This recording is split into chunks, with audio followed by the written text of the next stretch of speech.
साताऱ्याजवळच्या एका गावात हरिभाऊ आणि शारदाबाई राहत होते. त्यांना 4 मुले होते. विजय, अजय, संजय आणि विनय. हरिभाऊ गावात एक छोटंसं पुस्तकाचं दुकान चालवत होते.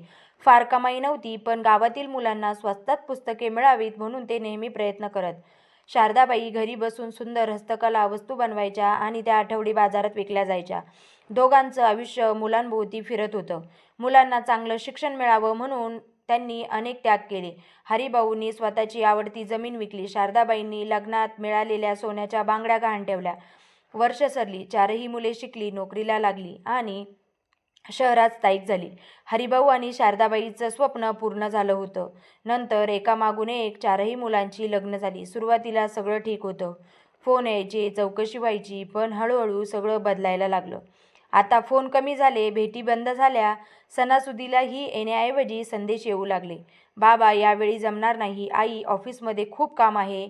पुढच्या महिन्यात नक्की येऊ. पण तो पुढचा महिना कधीच आला नाही.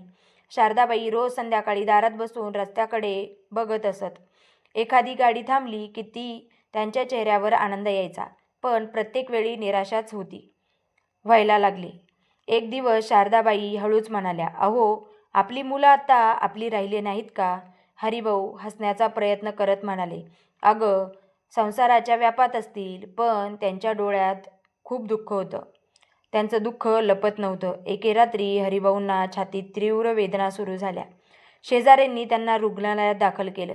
4ही मुलांना फोन करण्यात आला. विजय म्हणाला, "मी मीटिंगमध्ये आहे." अजय म्हणाला, "उद्या येतो." संजय म्हणाला, "फ्लाईट मिळत नाहीये." विनयने फोनच उचलला नाही.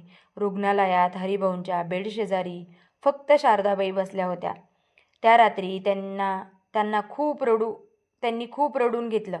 काही महिन्यांनी हरिभाऊ बरे झाले, पण त्या घटनेने त्यांचं मन पूर्णपणे तुटलं.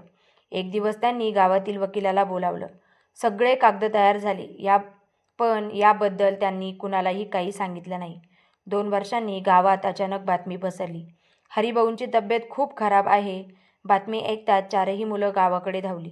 सोबत त्यांच्या बायका आणि मुलंही होती. अनेक वर्षांनी घर भरलं होतं. शारदाबाईंना वाटलं, आज तरी मुलांना आमची आठवण आली.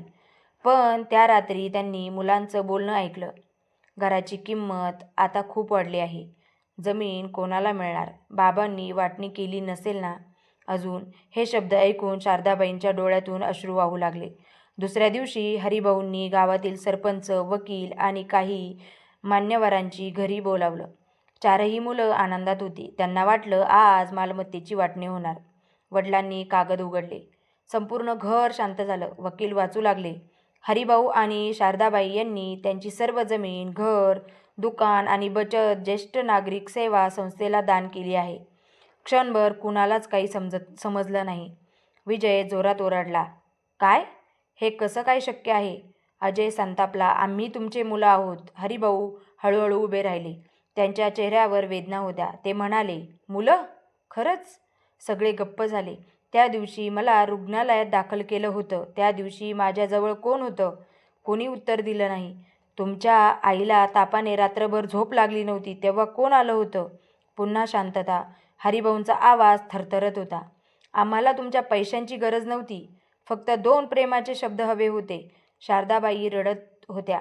त्या म्हणाल्या, "आम्ही वाट पाहत राहिलो, प्रत्येक सणाला, प्रत्येक वाढदिवसाला, प्रत्येक दिवशी."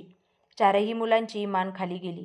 हरिभाऊ पुढे म्हणाले, "ही संपत्ती आता त्या वृद्ध लोकांसाठी आहे ज्यांनी त्यांच्या मुलांना आमच्यासारखंच एकटं सोडलं आहे." संपूर्ण घरात शांतता पसरली. त्या दिवशी पहिल्यांदी 4ही मुलांना आपल्या चुकीची जाणीव झाली. पण खूप उशीर झाला होता. काही महिन्यांनी हरिभाऊंचं निधन झालं. अंत्यसंस्काराला संपूर्ण गाव आलं. लोक म्हणत होते, हरिभाऊ मोठे माणूस होते. 4ही मुलं रडत होती. पण आता त्यांच्या अश्रूंना काहीच अर्थ उरला नव्हता. कारण जिवंतपणी आईवडिलांना दिलेलं प्रेम आणि आदरच हा खरा वारसा असतो. संपत्तीचा वारसा मिळू शकतो, पण आईवडिलांचे आशीर्वाद गमावले तर ते पुन्हा कधीच मिळत नाहीत. कसा वाटला व्हिडिओ नक्की कमेंट